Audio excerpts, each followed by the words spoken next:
সূরা মুহাম্মাদের 17 থেকে 19 নম্বর আয়াতের তরজমা।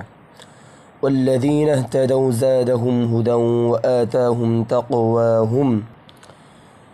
যারা হেদায়েতের পথ অবলম্বন করেছে আল্লাহ তাদেরকে হেদায়েতে উৎকর্ষ দিয়েছেন এবং তাদেরকে দান করেছেন তাদের অংশের তাকওয়া।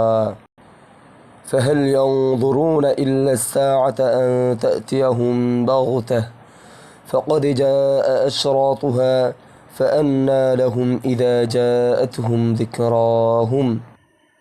তবে কি তারা কাফেরগণ কেবল এরই অপেক্ষা করছে যে কিয়ামত তাদের উপর আকস্মিকভাবে আপতিত হবে? যদি সেই অপেক্ষাই থাকে তবে তার আলামত সমূহ তো এসে গেছে। অতঃপর তা যখন এসেই পড়বে তখন তাদের উপদেশ গ্রহণের সুযোগ থাকবে কোথায়? فاعلم أنه لا إله إلا الله واستغفر لذنبك وللمؤمنين والمؤمنات والله يعلم متقلبكم ومثواكم।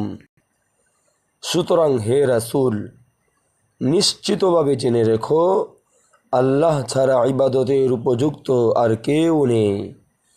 আর ক্ষমা প্রার্থনা করো নিজ ত্রুটি বিচ্ছুতির জন্য এবং মুসলিম নর নারীর জন্য। আল্লাহ তোমাদের গতিবিধি ও তোমাদের অবস্থান স্থল সম্পর্কে ভালোভাবেই জানেন।